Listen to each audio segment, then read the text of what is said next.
Keep up with us online by liking the ZTV Sports Report on Facebook, and follow us on Twitter at ZTV Sports, and check out our YouTube page, ZTV Sports, to see our latest videos.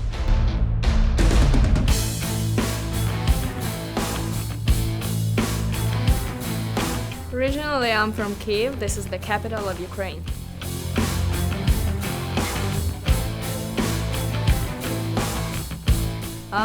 Since I'm playing tennis, of course, it's Serena Williams.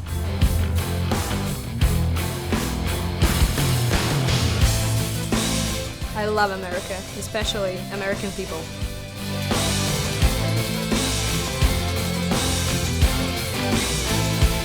I think I do. I play piano, and I'm also minoring in piano.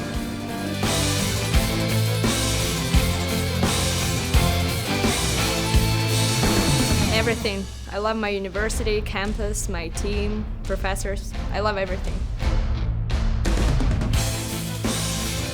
Welcome back to the ZTV Sports Report, your home for what's happening in Zips Athletics. I'm Anna Toltz. First, though, the ZTV Sports Report is a production of the School of Communication at the University of Akron. If you want to learn more about making award-winning TV programs, contact the School of Communication at 330-972-7600. If you have questions about ZTV programs, email us at ztv@uakron.edu or visit us online at ztvakron.com. Coming up shortly, I'll take you to our in-depth segment with our freeze frame of the game, and I'll hand out our game ball. But first, we check in with the women's soccer team. The women's soccer team heads into this match with a 4-game losing streak, managing just 2 goals in that span. The Toledo Rockets come into town with just 2 wins on the season, while Akron supports breast cancer research, wearing Kick for the Cure shirts and special pink jerseys for the game. At the start of the game, Akron with a chance in the box, but like the rest of the half, the shot is wide and Akron won't be able to score. Toledo, on the other hand, doesn't have an issue.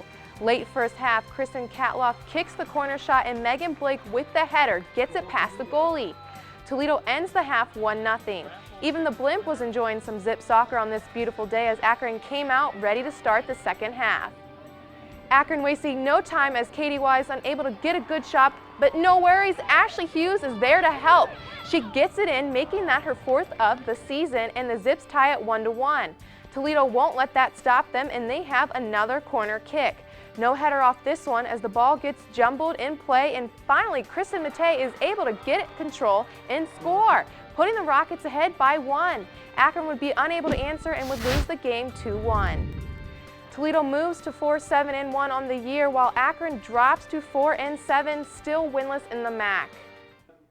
The volleyball team has lost 3 out of their last 4, and they face Miami, who has struggled so far in conference play. No time like the present to start a winning streak.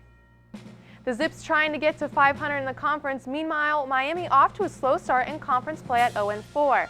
We pick up the action in the first set, and it's Madison Dodd with the kill, and Miami takes it 25-23.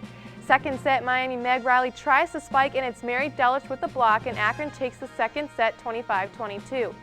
Back and forth they go, Miami's Chelsea Visp with the block as Miami takes the third set 25-18.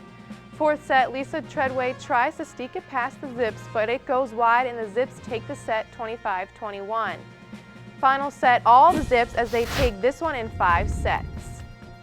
Tina Demetrius led everybody with 25 kills, and Akron moves 2 games over 500, while Miami drops to 5-12.